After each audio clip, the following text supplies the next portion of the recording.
দুবাইয়ে ফ্লাড লাইটের নিচে ব্যাট হাতে বাবর আজম ছড়াচ্ছেন ঘাম। শাহিন আফ্রিদি বল হাতে মারছেন একের পর এক গোলা। উইকেটের পেছনে অধিনায়ক মোহাম্মদ রিজওয়ান সেগুলোকে সামলাতেই ব্যতিব্যস্ত।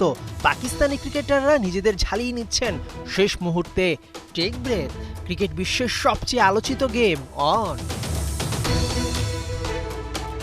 হেন কিছু নেই পিসিবি করেনি ভারতকে পাকিস্তানে আনতে। Failure is the pillar of success.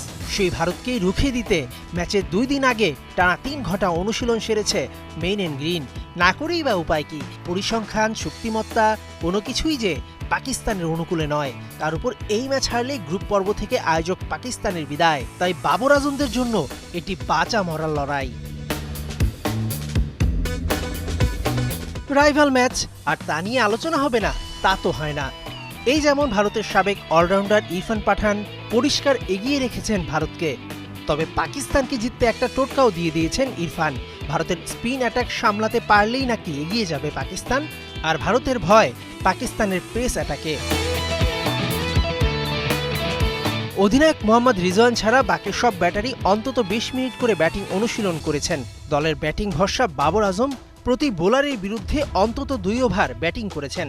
পাকিস্তানের কোচ আকিব জাভেদ ও অধিনায়ক মোহাম্মদ রিজওয়ান দীর্ঘ সময় দলের সঙ্গে করেছেন বৈঠক। দুবাই আন্তর্জাতিক ক্রিকেট স্টেডিয়ামে অনুষ্ঠিত হতে যাওয়া এই হাই ভোল্টেজ ম্যাচের টিকিট বিক্রি হয়ে যায় ছাড়ার মাত্র কয়েক মিনিটেই। বোঝাই যাচ্ছে মাঠের দর্শকদের চাপও সামলাতে হবে 2 দলকে। মেহেদি নাইম, 71।